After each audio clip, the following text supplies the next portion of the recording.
Kalau kita sekarang mau mengevaluasi kegiatan-kegiatan yang ada di ruang-ruang yang sudah diatur dalam pasal 1 ya Undang-Undang 26 tahun 2009, ruang laut, ruang darat, ruang udara, ruang dalam tanah, itu kegiatan-kegiatan yang mesti kita sekarang evaluasi secara bersama-sama itu.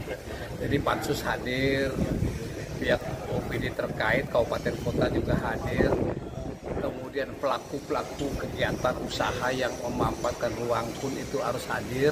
Bersama-sama kita harus betul-betul ikuti regulasi. Sudah diatur dia pemanfaatan ruang itu.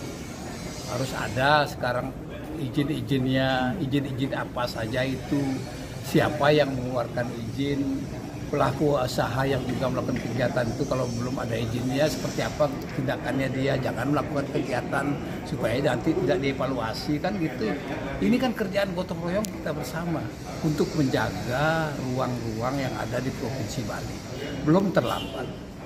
Walaupun sekarang kita sudah melihat bahwa masif dia, terstruktur dia, terorganisir dia, penyalahgunakan ruang-ruang yang ada. Kan ini kita udah lihat banyak di seluruh kabupaten kota ada. Maka itu ya dengan dibentuknya Pansus ini kita sekarang mengajak kepada semua pihak, baik itu pelaku usaha yang akan memanfaatkan ruang, baik itu kepada pihak-pihak kepala daerah kabupaten kota yang ada dan dinas perizinannya, bersama-sama kita, baik itu urusan tata ruangnya, urusan izinnya, urusan asetnya itu bersama BPN juga ini, ayo kita evaluasi bersama, ayo kita lihat regulasinya, aturannya, kan udah jelas ada undang-undangnya, ada PP-nya, ada perpresnya, ada perda-perdanya, ada peraturan gubernur yang dikeluarkan oleh pemerintah Provinsi Bali di bawah Pak Gubernur, Bapak Wenkosan, itu sudah ada semua, ayo kita ikuti itu, sederhana aja.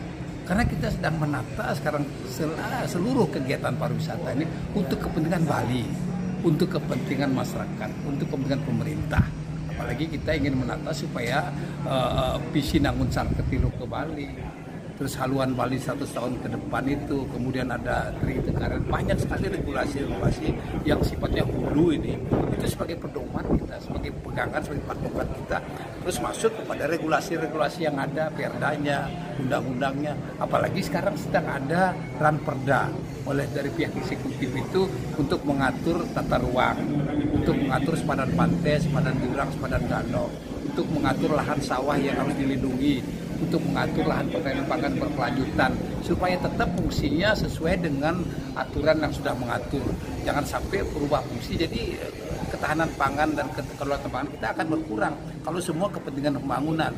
Kita evaluasi dia, tamu-tamu yang berbisnis yang akan memanfaatkan ruang, harus kita kasih dia informasi untuk kepentingan baik, sama-sama menjaga Bali dan sama-sama berikan kontribusi untuk kepentingan masyarakat dan kemudian untuk kepentingan pemerintah Provinsi Bali melalui kontribusi secara sukarela maupun yang diatur dalam regulasi, sehingga kita bisa mendapatkan ya PAD, penambahan PAD, mendapatkan kontribusi yang dibantu oleh mereka pelaku-pelaku usaha, bukan pemerintah aja. Kewajiban bersama ini kita. Bagaimana kita Bali yang seperti ini kalau kita tabrak, kita tidak ikuti aturan, kan nanti rusak ruang-ruang kita. Padahal udah jelas diatur, maka itu kita evaluasi dia. Oleh karenanya ke depan, setelah Pansus ini selesai dia bekerja, kita berikan rekomendasi dia. Kalau tidak optimal OPD-OPD terkait mengurus izin atau ada penyalahgunaan izin dan sebagai penyalahgunaan ruang, kita evaluasi. Apa kita akan bentuk forum atau badan yang langsung di bawah Pak Gubernur ya untuk menjaga ruang-ruang yang ada. Apakah akan dibentuk divisi tata ruang, apakah ke depan akan dibentuk divisi perizinan, divisi aset dan sebagainya, ada langsung pengawasan dari penegak hukum. Karena di undang-undang sudah diatur bahwa penegak hukum itu wajib dia mengevaluasi ya terkait ruang-ruang yang ada. Orang yang mengeluarkan kegiatan, melakukan kegiatan di ruang-ruang yang tidak benar, ada sanksinya itu. Jadi pelaku usaha ada sanksinya, yang memberikan izin kalau memberikan izin di tempat-tempat yang salah ada sanksinya. Jadi kita disuruh berbuat untuk kepentingan, ayo kita menjaga ruang-ruang yang ada di Bali. Itu kira-kira.